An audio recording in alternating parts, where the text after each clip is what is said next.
On May 24th of last year, I lost my child, Uzziah, when an 18-year-old gunman armed with an AR-15 walked into Robb Elementary and began to shoot at children.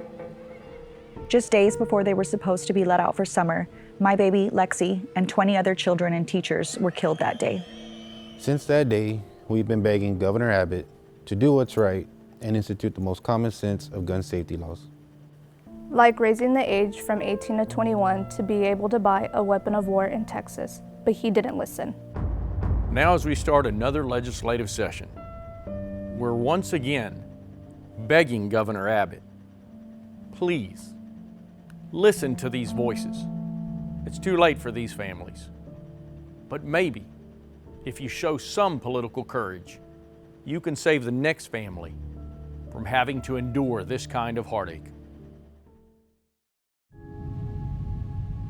There are other life or death issues that the governor ignored for the past 2 years too. In 2021, when a winter storm came through Texas, it caused our electric grid to suffer multiple shutdowns and widespread failures. Despite taking all the recommended precautions, my home sustained over $100,000 worth of damage as a direct result of the grid failure. But I was one of the lucky ones. Millions of Texans across the state lost heat and power, some for weeks on end. And 700 of my fellow Texans died during that storm. Hundreds of human beings dying because they didn't have access to electricity in their homes during sub-freezing weather. That's unacceptable. Here in the coming weeks, the Texas legislature will begin voting on bills and figuring out how to manage a historic surplus, $33 billion in our checking account and around $27 billion in our savings account. There are 59 billion reasons why Texas Democrats will be fighting to make sure that our Texas values are reflected in this budget.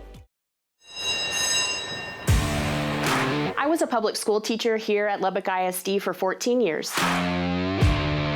I left when I realized I could no longer deal with Republicans putting a gag order on everything teachers are trying to teach. And for what it's worth, their idea of school vouchers would absolutely destroy rural public school districts and rural communities here in the Panhandle and across Texas.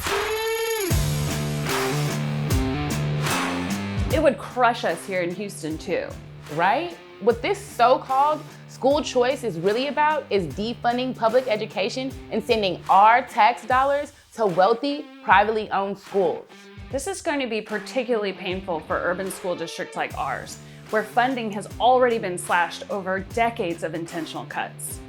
Texas teachers are already some of the lowest paid teachers in the country. It's no wonder so many of my former coworkers are leaving the profession entirely.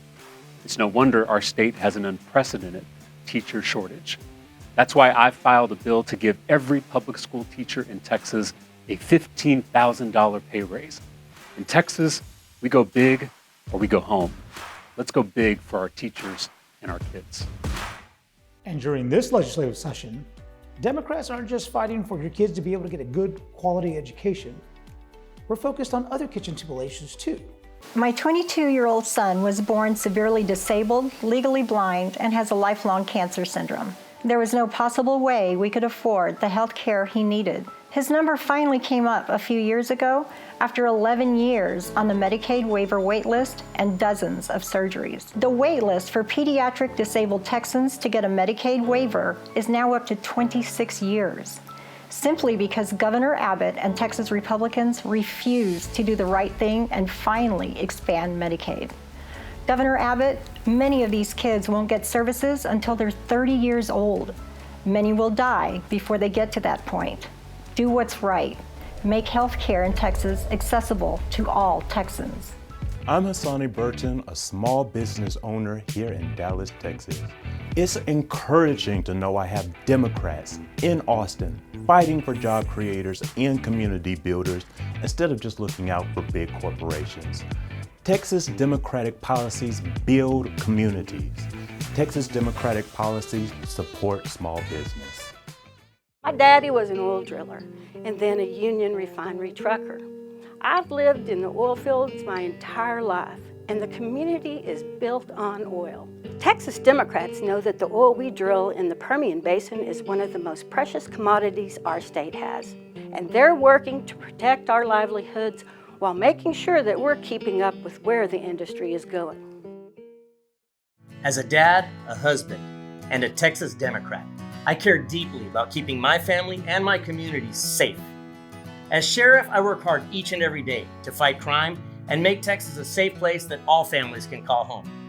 Texas Democrats have one priority. Above all else, make our state a place where all can prosper, lead a better life, and safely raise a family.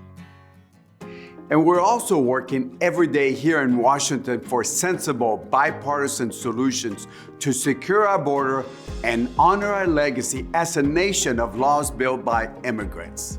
And working with the White House to deploy historic resources and support to our border communities by reimbursing local governments and NGOs for migrant care and investing in our ports of entry through the bipartisan infrastructure law. It's not just a secure border and fair immigration we're fighting for. Over the past 2 years, Texas House Democrats working with the Biden-Harris administration have also brought down costs for hardworking Texas families. We rescued the economy and changed the course of the COVID-19 pandemic that killed almost 100,000 Texans. We enacted the first meaningful federal gun violence reduction legislation in decades and passed the most ambitious legislation to combat climate change in our nation's history. We've made historic, once-in-a-generation bipartisan investments in Texas infrastructure, increasing access to affordable broadband, and we passed legislation to finally give Texas veterans exposed to toxins and burn pits the health care they obviously deserve. And we've made great progress toward making health care affordable. Texas leads the nation in residents without health insurance. But Governor Abbott won't support the expansion of Medicaid coverage. That's why we worked with the White House to expand the Affordable Care Act to lower health care premiums for 13 million people. We proudly worked with President Biden to lower prescription drug costs, make vaccines free, and cap the monthly cost of insulin at $35 for senior citizens and disabled Texans on Medicare. We brought our country's unemployment rate to the lowest it's been in 50 years and helped create hundreds of thousands of good-paying American jobs, including right here in Texas. And now, with Republicans in control of the House, we're going to fight every day to make sure that their political stunts and bad faith governance don't get in the way of the real work being done to make life better for all Texans. Because we know there's so much we urgently need to do for everyone who calls our great state home, and we're ready to go toe-to-toe with right-wing extremists. We know, though, that none of this matters unless we have our fundamental freedoms. When Governor Abbott instituted his extreme abortion ban last year, we had to pack up and move to New Mexico. Now our clinic in Albuquerque is one of the closest places a woman in Texas can go to if she needs critical, potentially life-saving reproductive health care.